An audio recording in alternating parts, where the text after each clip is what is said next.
الحمدللہ قرآن کریم کے تیسرے پارے کو مکمل کیا، اور آج ہم لوگوں نے خاص طور سے سورہ آل عمران کی آیت نمبر 78 سے لے کر کے 91 تک کی آیات کی تفسیر دیکھی، تقریباً 14 آیات کی۔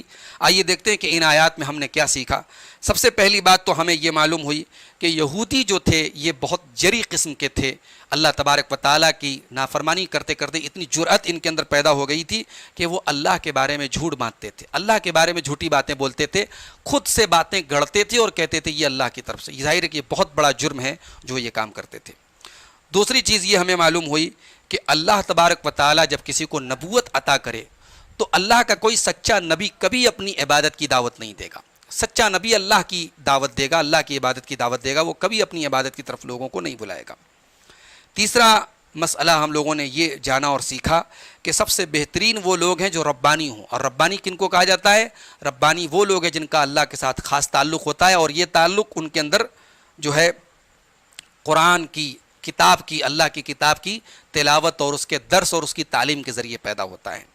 اسی طریقے سے ایک بات یہ معلوم ہوئی کہ جب اللہ تبارک و تعالیٰ نے سارے نبیوں سے یہ ایگریمنٹ لے لیا، یہ وعدہ لے لیا کہ آنے والے نبی کے اوپر ایمان لاؤ، تو اب اہل کتاب یہودی اور نصارہ یہ اللہ کے پیارے نبی محمد صلی اللہ علیہ وسلم کے اوپر جو ایمان نہیں لا رہے ہیں، تو گویا یہ اس وعدے کو توڑ رہے ہیں، اس عہد کو توڑ رہے ہیں جو عہد اللہ تعالیٰ نے ہر نبی سے لیا، اور ہر نبی کے واسطے سے ان کی امتوں سے بھی لیا گیا۔ تو یہودی اور نصارہ جو ہیں وہ اس وعدے کو توڑنے والے بن گئے۔ ایک بات یہ بھی معلوم ہوئی کہ اللہ تبارک و تعالیٰ کے ہاں عہد کی، وعدہ کی، میثاق کی، ایگریمنٹ کی بڑی اہمیت ہوتی ہے۔ ایک چیز یہ معلوم ہوئی کہ ساری کائنات اللہ تبارک و تعالیٰ کی تابع ہے۔ وَلَهُ أَسْلَمَ مَنْ فِي السَّمَاوَاتِ وَالْأَرْضِ طَوْعًا وَكَرْهًا، جس اللہ کی تابع ساری کائنات ہے، آسمانوں اور زمین کی ساری چیزیں، چاہے خوشی سے ہوں یا ناخوشی سے ہوں، اس اللہ کو چھوڑ کر کے کسی اور کے دین کو ماننا، اس سے بڑی جہالت کوئی نہیں ہو سکتی۔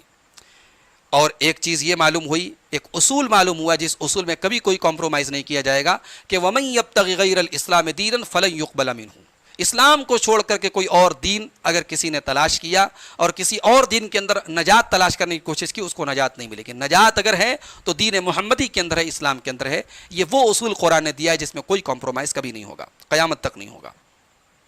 ایک بات یہ بھی پتہ چلی کہ توبہ کی جو شرائط ہیں، توبہ کی جو کنڈیشنز ہیں، اگر ان کو پورا کیا جائے تو بڑے سے بڑے گناہ سے بھی توبہ اگر کی جائے تو توبہ قبول ہو جائے گی، جس میں سے ایک گناہ مرتد ہو جانا بھی ہے۔ اگر کوئی آدمی مرتد ہو گیا لیکن اگر وہ سچی توبہ کر لے تو انشاءاللہ اس کی توبہ قبول کی جائے گی۔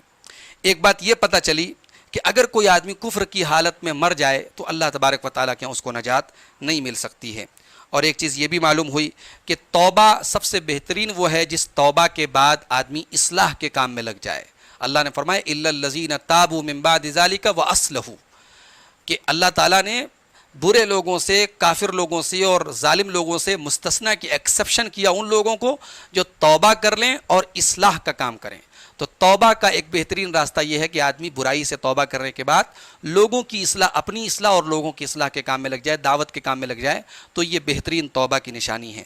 تو اسی کے ساتھ قرآن کریم کے تیسرے پارے کی تفسیر الحمدللہ مکمل ہوئی۔ اللہ سے دعا کیجیے اللہ تعالیٰ اسی طریقے سے ہم سب کو قرآن کریم کے ہر پارے کی تفسیر کو سیکھنے کی، سمجھنے کی اور پھر ان باتوں پر عمل کرنے کی ہم سب کو توفیق عطا فرمائے، آمین۔ والسلام علیکم ورحمۃ اللہ وبرکاتہ۔